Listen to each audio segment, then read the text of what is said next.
செய்திகள் வாசிப்பவர் உங்கள் பிரியமுள்ள ரஞ்சிதம்.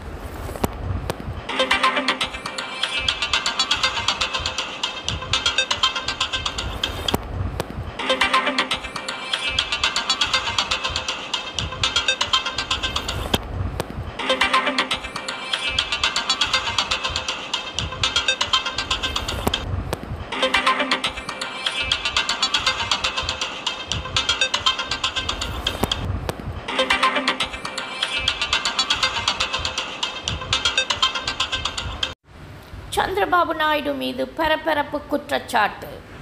சந்திரபாபு நாயுடு கூறும் அனைத்துமே கட்டுக்கதை என்கின்றார் జగన్మోహన్ రెడ్డి. వాడారని తిరుపతి లడ్లో యానిమల్ ఫ్యాట్ గీక్ బదులు వాడినారని ఇదే పెద్ద మనిషి చంద్రబాబు నాయుడు ముఖ్యమంత్రి హోదాలో ఉంటూ ఒక ముఖ్యమంత్రిగా తాను మాట్లాడిన మాటలు ఇవి. నిజంగా ఒక ముఖ్యమంత్రిగా ఉన్న వ్యక్తి ఈ మాదిరిగా అబద్ధాలు ఆడడం ధర్మమేనా? కొన్ని కోట్ల మంది వెంకటేశ్వర స్వామి భక్తులు దేశవ్యాప్తంగా కాదు ప్రపంచవ్యాప్తంగా ఉన్నారు. వారందరి మనోభావాలను తో ఆడుకోవడం ధర్మమేనా? నిజంగా అసలు ప్రొసీజర్ ఏంది, ప్రక్రియ ఏంది, ఎలా జరుగుతుంది అన్నది నిజంగా కూడా అందరూ ఒక్కసారి ఆలోచన చేయాలి. ఈరోజు ఈ నెయ్యి సప్లై చేసే ఈ కార్యక్రమం ఏదైతే జరుగుతూ ఉందో ఇదేదో కొత్తగా జరిగే కార్యక్రమం కాదు. ఇది ప్రతి 6 నెలలకు ఒకసారి ఇది రొటీన్గా రెగ్యులర్గా జరిగే కార్యక్రమం. ప్రతి 6 నెలలకు ఒకసారి ఆన్లైన్లో టెండర్లు పిలుస్తారు. ఆ ఆన్లైన్లో పిలిచిన టెండర్లకు ఆధారంగా కంపెనీలు కోట్ చేస్తాయి. L1 ఎవరికి వస్తారో వాళ్ళని బోర్డు అప్రూవ్ చేస్తుంది. ఇది రొటీన్గా 6 నెలలకు ఒకసారి రొటీన్గా జరిగే కార్యక్రమం. మరి రొటీన్గా జరిగే ఈ కార్యక్రమం ఏదైతే ఉందో దీనికి సంబంధించి ఆ క్వాలిఫికేషన్ క్రైటీరియా ఇటువంటివన్నీ కూడా కొత్తగా మార్చింది ఏమీ ఉండదు. ఎవడు మార్చేది ఏమీ లేదు, కొత్తగా మార్చింది అంతకన్నా లేదు.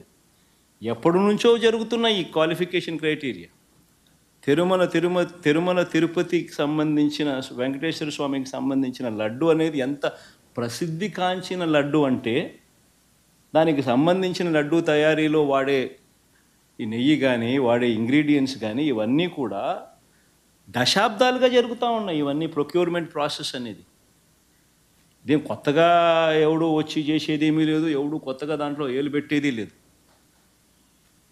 రొటీన్గా జరిగే ఈ కార్యక్రమం 6 నెలలకు ఒకసారి రొటీన్గా జరిగే కార్యక్రమంలో ఎవరు L1గా వస్తారో వారికి ఇస్తారు.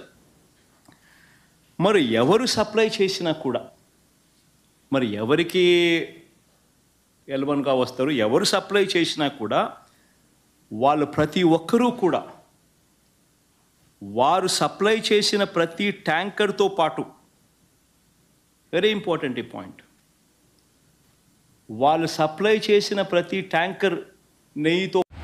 சந்திரபாபு நாயுடு அரசியலுக்காக எந்த விதமான பொய்யையும் கூற தயாராக இருப்பார் என ஜெகன்மோகன் கூறுகின்றார். அது மாத்திரமல்ல, ஒவ்வொரு 6 மாதமும் டெண்டர் விடப்படுகிறது நெய் வாங்குவதற்காக. எனவே இவையெல்லாம் பரிசோதனைக்கு பிறகுதான் நெய் வாங்கப்படுகிறது. 6 மாத டெண்டரில் தரம் பார்த்து வாங்குவதில் எதையும் நாங்கள் மாற்றவில்லை என்று கூறுகின்றார் ஜெகன்மோகன். அது மாத்திரமல்ல, டெண்டரில் பரிசோதனைகள் பல செய்து தான் அந்த நெய்யையும் வாங்குகிறோம். புனிதமான ஒரு கோயிலுக்கு வாங்கப்படுகின்ற நெய் ஒரு நாளும் கலப்படமாக இருக்க முடியாது. எனவே இது அரசியலுக்காக ஏற்படுத்தப்பட்ட ஒன்று என ஜெகன்மோகன் கூறுகின்றார். கடவுளையும் அரசியலுக்குள் இழுத்து பேசுகின்றார் நாயுடு என்று தான் சொல்ல வேண்டும்.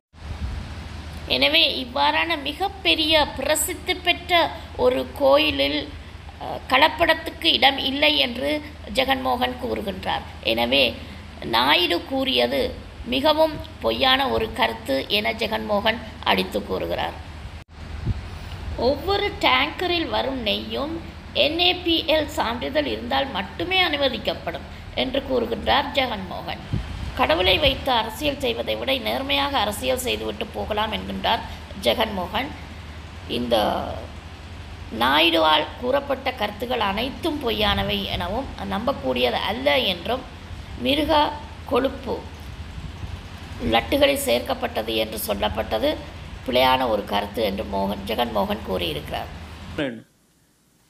మరి ఏదైనా కానీ రిజెక్ట్ అయిపోతే అసలు వాడే అవకాశమే లేదు, వాడే పరిస్థితి లేదు. మరి అలాంటప్పుడు అది துல்லியமான செய்திகளை கேட்பதற்கு சாந்தி செய்திகளை கேளுங்கள். எங்கள் சேனலை சப்ஸ்கிரைப் பண்ணுங்கள். நன்றி, வணக்கம்.